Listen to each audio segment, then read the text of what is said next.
Hi students, this is Professor Arnold, and this is a tutorial on perfect competition. Let's get a pen here, and then we will start.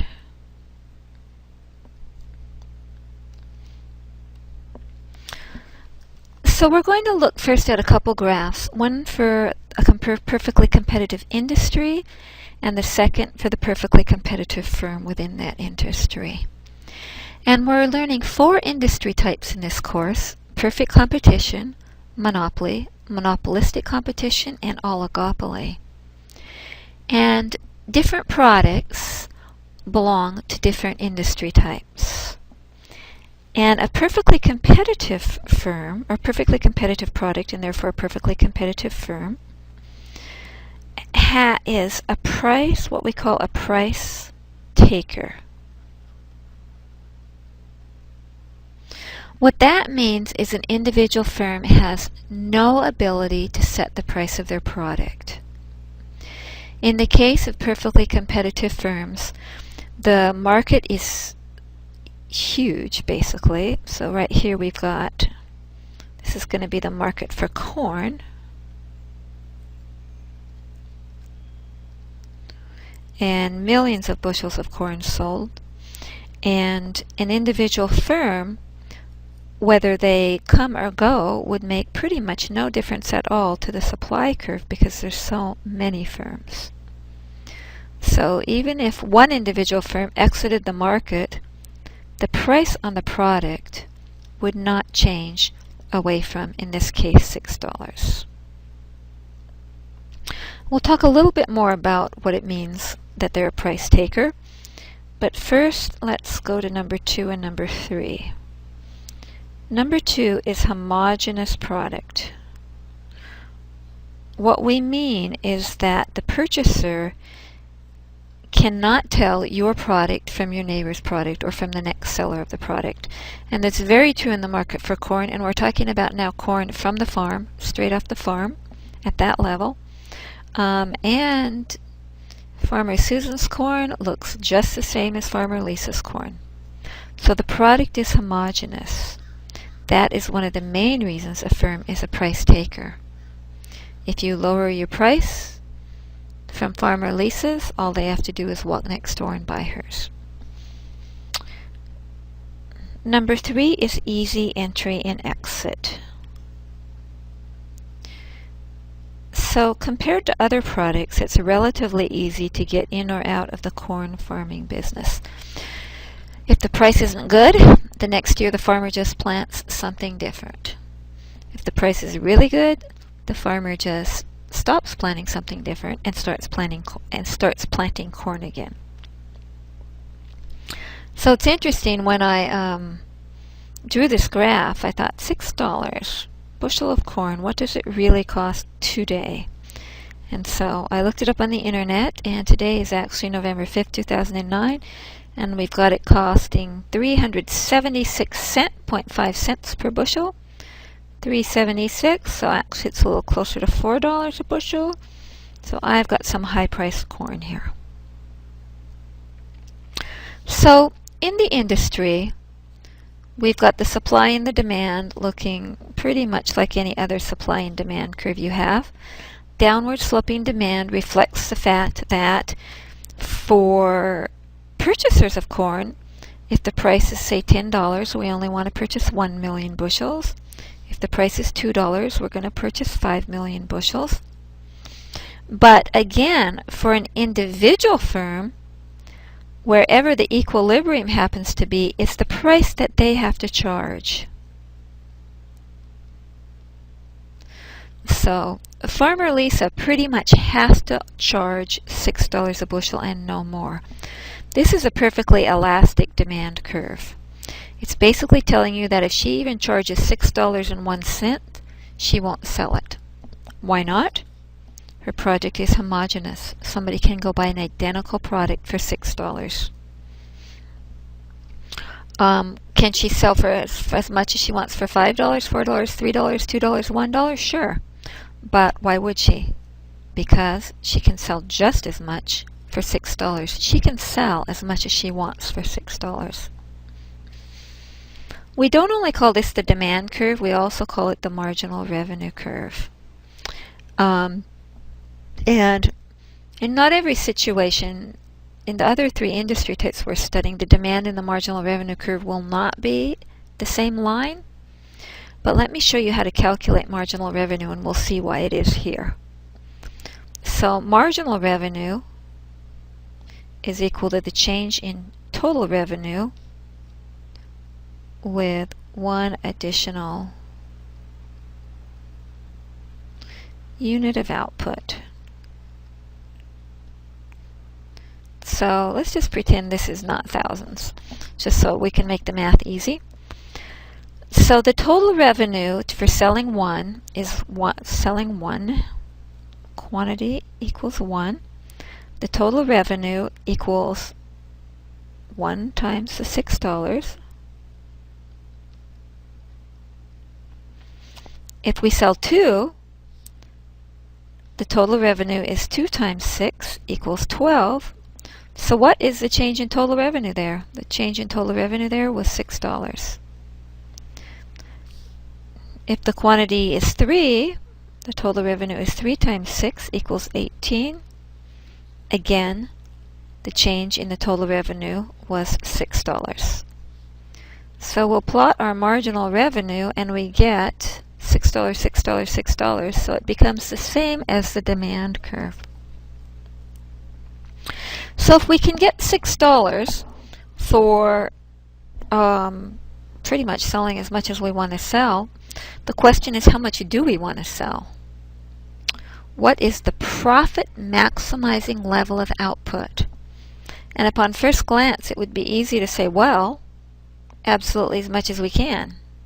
I mean, what's the question here? But remember that profit is not the same as revenue. To get our profit, we have to subtract costs. And you know from the chapter on cost curves that our costs vary quite a bit with different levels of output.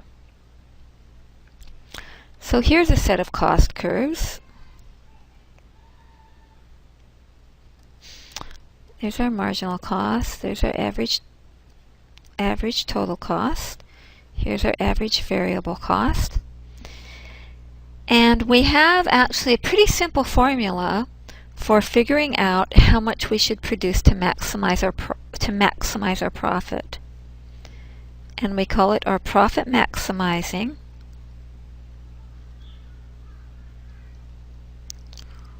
or loss minimizing formula.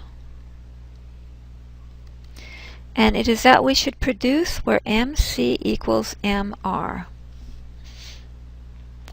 So I've got my MC line, but I don't have my MR line, so I'll just draw it at $6 here, right across, and we can see that MC equals MR right there. So whatever quantity that would be, say it's 6,000, that is how many bushels of corn we would produce. So I want to go through some examples with more detail in the numbers. But first I don't know if I'm still recording, but I'll go on assuming that I am. So first I'm going to show you the three-step formula to calculate your profit. So the first thing we're going to do is produce where MC equals MR, and that is just the same page before. Once we know that quantity, and I think here we decided it was 6,000, we're going to use the following formula to calculate how much our profit or possibly loss is by taking the price minus the average total cost times the quantity. After that, we're going to shut down if the price falls below the average variable cost. So this number 3 would be answering the question, should we produce at a loss or shut down? So this is a good time to remind you that the cost curves we just looked at were short-run cost curves. So in the short run, we have fixed costs like our lease or whatever, our rent, our mortgage payment maybe. So it's possible that we're going to want to produce some, even if we're making a loss, if we're covering our fixed costs. We'll do more about that when we look at the numbers, like I said. So let's try it. Let's say that corn is selling for $4 a bushel.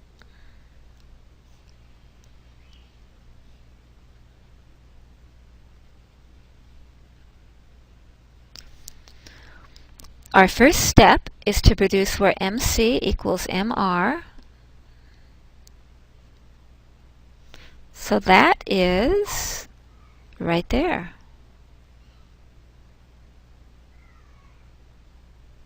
It's going to be about 2.5 or 2,500. Again, I think we'll cross this out and we'll just go with the single digit numbers. So that's where MC equals MR.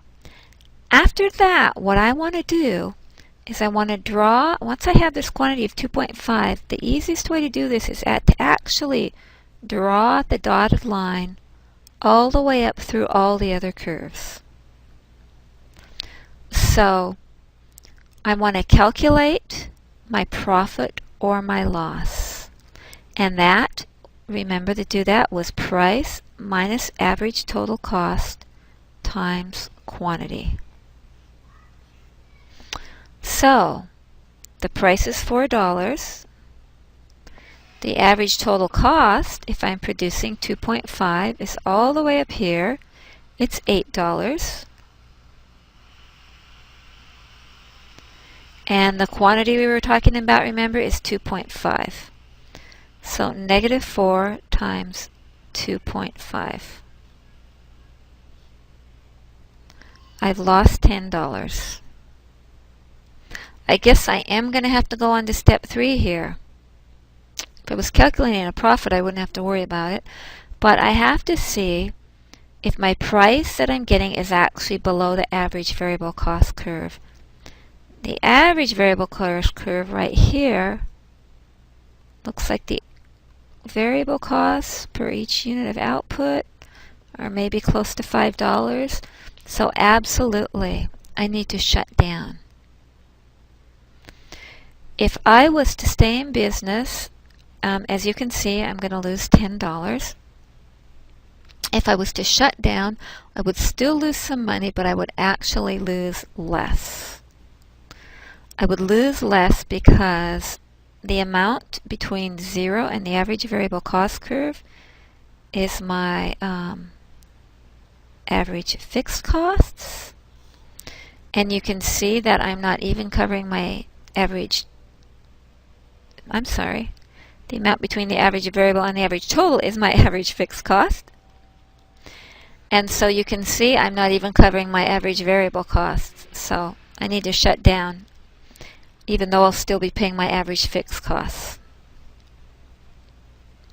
So let's look at another example. Let's have the price be $8 a bushel. Demand equals marginal revenue, marginal cost, average total cost, average variable cost. So can you tell before I draw where marginal cost crosses crosses marginal revenue? Where they're the same. It's right here at an output level of 4. So using our formula, price minus average total cost times quantity, and remember this is the formula for the profit or loss, and it's the best I can do. It'll be the most profit or the least loss. So the price is $8. To get the average total cost curve, remember the trick. of drawing a dotted line up and seeing where it crosses these other curves. Crosses the average total cost curve right there, and it looks like that's a cost of about $7. So $8 minus $7 times the quantity, which was 4. 1 times 4 equals $4 profit. So I'm absolutely staying in business, no question, I'm making a profit. Let's do one more. Let's make the price $6. We'll go back to our $6 example.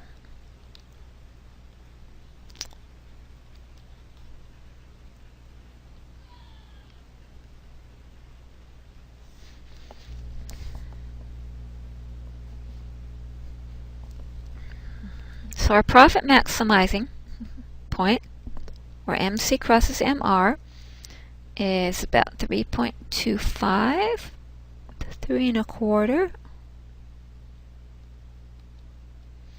I'm going to draw my dotted line a little farther up so I can cross both my cost curves there.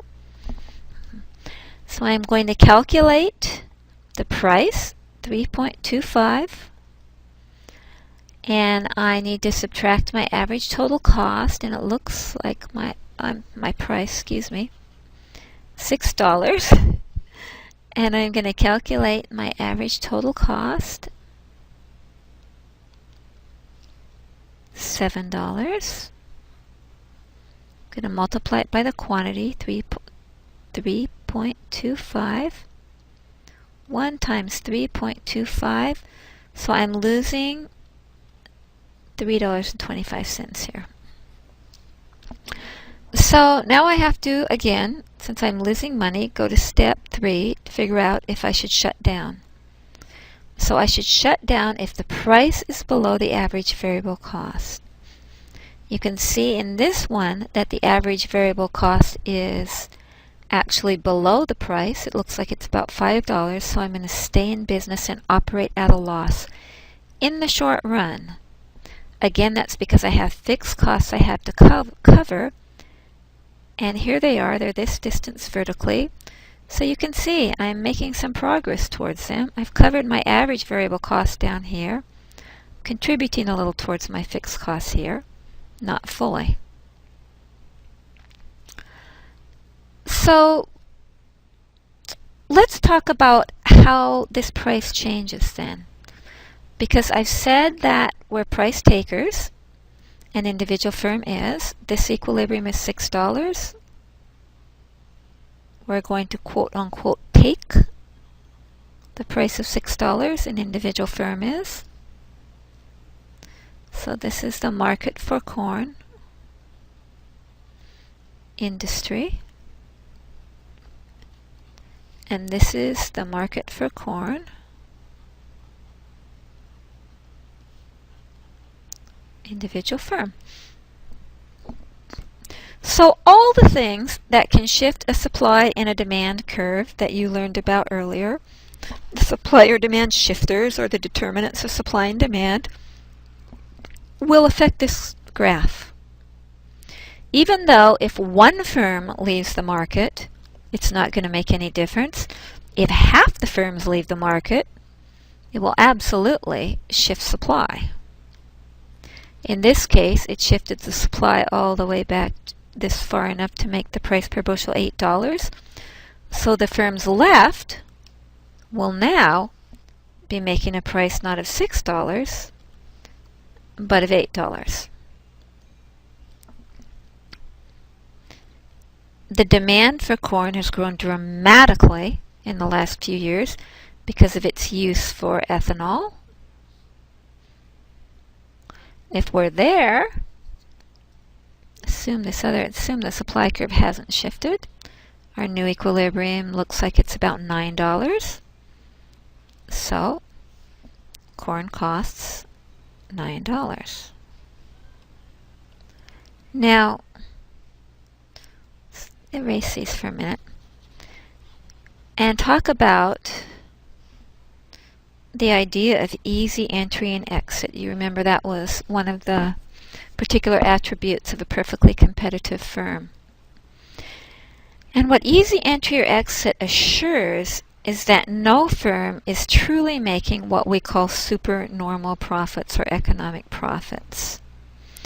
When we looked at our cost curves back here and we set up a few different examples, we are making a loss here, we were making a profit on one before, but there was none of these particular examples that I set up where we came out with a zero. For us to have come up with a zero, we would have actually had to have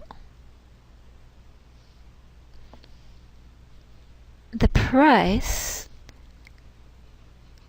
marginal revenue cost, cross marginal cost right there at the same place that the average total cost curve crosses, the minimum of the average total cost curve. Because you remember marginal cost crosses it through its minimum. So then we would have a situation like this of 7 minus 7 times whatever the quantity equals 0. So when I say I'm not making any profit here, I am making it. When I say I'm not making any profits here, and when I called them supernormal and economic profits, I'm making enough money to stay in business. I'm not going to go out of business. I'm making a living wage, enough that I'm happy to stay as a corn farmer. I am simply not sending my children to expensive colleges overseas. I'm not buying Ferraris. So, because there's easy entry and exit, let's see what happens if the firms are making the type of money to send their children to expensive schools overseas and buy Ferraris. And so we will assume that the demand for ethanol picked up and the price of corn is $8 a bushel.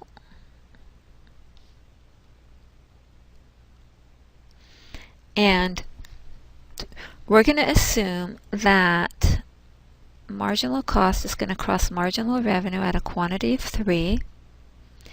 And at this price, the average total costs are down here at $7. So marginal revenue and marginal cost crossed at 3. When I did my profit calculating formula, I saw where we crossed the average total cost curve. I'm getting 8 minus 7 times 3. So I'm making a profit of $3. Because this is get rich money, because there's easy entry and exit, the person who was planting soybeans next door last year decides to plant corn this year. If that happens enough, remember, not just an individual firm, but with the price like this, with so many firms out there who can plant either beans or corns, we're going to see a shift in supply because of an increased number of firms in the market, driving the price back down.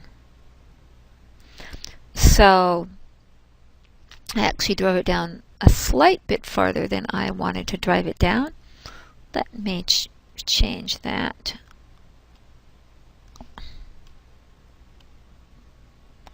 I never know why this pen does this sometimes.